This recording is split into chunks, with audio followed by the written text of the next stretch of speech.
The DUP aren't going to move on this until they actually see it in action. It was funny that Gareth Robertson, the MP for East Belfast, Gavin, said that the question that he asked is, when will we see this legislation coming through? He didn't ask anything else about the legislation, so he was looking for a time scale for when the government were going to act and how long it was going to take, because this could take 9 months.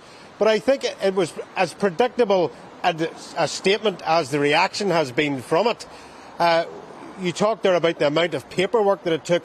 Back in November, we were reporting on generic drugs in Northern Ireland and how hard it was to get those drugs. It took 4 months to get that negotiated through so as we could have generic drugs the same as the rest of the UK. Now we find out that veterinary generic drugs aren't on that list. So that will all have to be renegotiated and gone on again and again. And anybody that is even looking at this protocol say problems have to be sorted out, I think that is turning into total pettiness.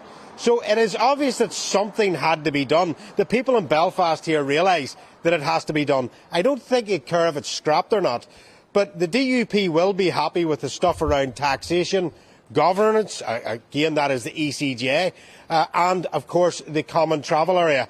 That is going to cause problems in the next few months here, because Irish citizens have been able to travel in and out of the UK as freely as they want since the 70s, when we were all outside the EU it worked and we were all inside the EU it worked. Now that we're not, it's not so good. That will leave Northern Ireland as a dumping ground for everybody that wants to live in the UK but cannot get into England, Scotland or Wales. They'll just come in through Dublin, travel up over a non-existent border and come into the UK.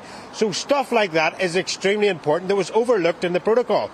The European Courts of Justice will satisfy the loyalists, and of course having the same taxation as the rest of the UK, and more importantly, probably most importantly, is the subsidies. That means that farming in Northern Ireland can operate the same as the rest of the UK without being held under those EU regulations. You'll see she mentioned about dual production lines, one for GB, one for the EU. If that comes across, that is a golden ticket for business in Northern Ireland.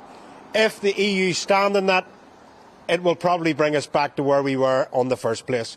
So a mixed bag for Northern Ireland. The DUP will be waiting to see if it goes ahead. We do believe Brandon Lewis is on his feet at the moment, and he will be looking at the legislation in and around legacy issues.